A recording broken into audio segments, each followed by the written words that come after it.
Hi everyone, it's Rachel and Anthony. Hello. From Don't Crop Me Now. Similar to last week, we are again in the polytunnel. The weather forecast is terrible again for this weekend, but it has actually stopped raining now. So we popped down and we're going to do a small job like we always try to do, as I discussed last week. Even if the weather's bad, we try to do the little things that we can at this time of year. And the main job we're going to focus on today is pricking out and potting on some of our onions and shallots. We have got two types of onion and shallots we're going to do today, and we do actually have another two at home, plus the giant onions which I've already pricked out. So we have got quite a large number of onions to grow for this year. These ones are one of the ones that did really well for us last year, which are called Globo onion. To be honest, I don't know if they're meant to be like a giant big onion or just a normal one, but they grew really big for us last year and were really good. So that's why we're growing these ones again. And I will prick these out and put one in each of these cells to grow on, and they will be planted out in early spring. The other one we are going to look at today is actually a shallot. This one is called Zabroon shallot, and this is a banana shallot. So it's actually an onion, but it looks more like what people would buy as a shallot. So that means that each one of these seedlings produces one bulb like an onion, as in comparison to some of the round shallots where you put one bulb in and that will split into lots and lots of different small shallots from one original plant. So the way to combat that, to make sure we're getting the best use of the space, is I will put 3, maybe 4, but probably 3 seedlings in each cell, and then they will be planted out at stations a bit like you would with the onions. So that's what we're going to be doing today. Just one other tip I want to give you before we get on with the task is, as you can see, these have been started inside. They were under light, so they're not too leggy, but they are quite long. So what you can actually do, it might be clear if I show you on the other onions. For example, if you have a look at this onion here, you can see that's the original. You can even see that it's got the little seed case still attached there. This is a main leaf, and then you've got that new leaf just growing just there. So this point down here is the growth tip where all the new leaves are going to come out. These original longer leaves, often you can see like they're just starting to die off a little bit. They often do that anyway.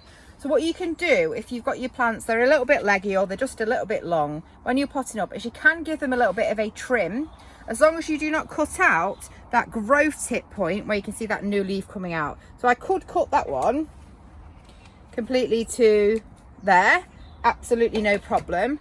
And that makes them a little bit more manageable when you are actually potting them on.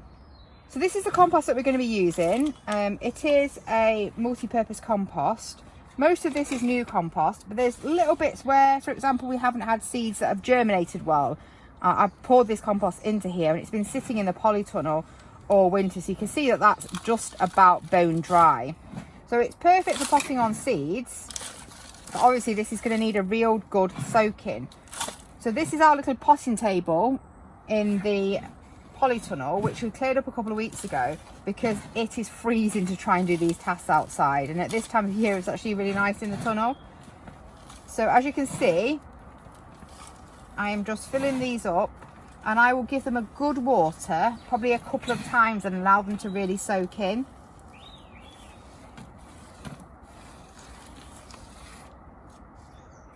And I'll probably pot up a little bit more compost on the top, because once this is wet, it'll go down quite a bit. So if you just put these on the floor, if Anthony can see over my head, we've done 2. Going to give these a good soak. You could easily do this by allowing the trays to soak up from underneath. That is obviously the most water efficient way, but I'm just doing it like this today because it's easy for me to put them on this path really in the polytunnel. So we're going to leave them for 5 minutes or so, and we will water them again to make sure that they are really nice and wet.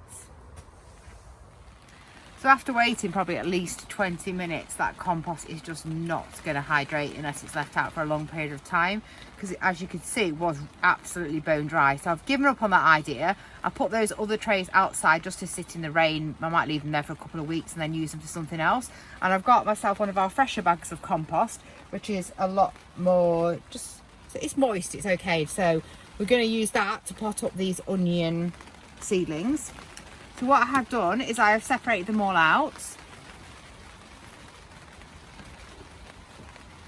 and I have trimmed the top, making sure that I'm leaving that growth centre. And then I'm just using this as a bit of cane just to dib in a decent sized hole.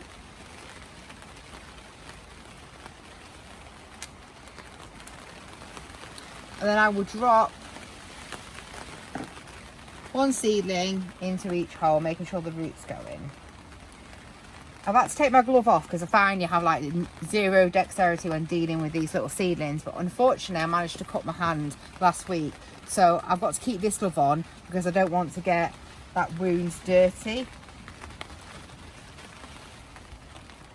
So that will be the first one.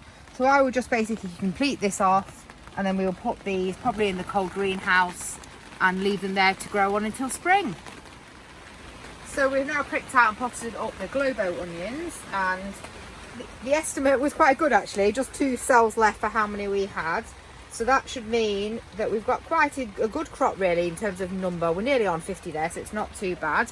And we have got overwintering onions, the giant onions, 2 other types of onions, and the shallots. So we should be coming on to, I'm hoping for at least 300 to 350 plants, which is what I would be aiming for. So we've worked our way through those onions and shallots, and we've got them here in our cold greenhouse, and they will sit here till spring and grow on in those modules and be planted out direct from those.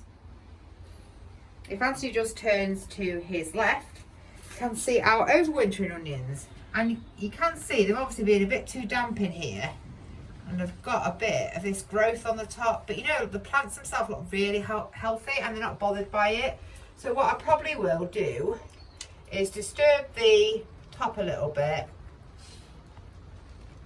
and if it comes back I will put some fresh compost on the top here,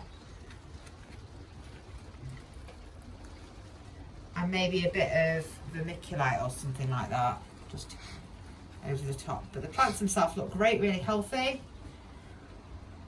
So the plan for the onions is looking pretty positive so far. So if you've enjoyed this video today, please like, comment and subscribe. It only takes a minute, but it really helps our channel. Take care everyone, bye! Bye!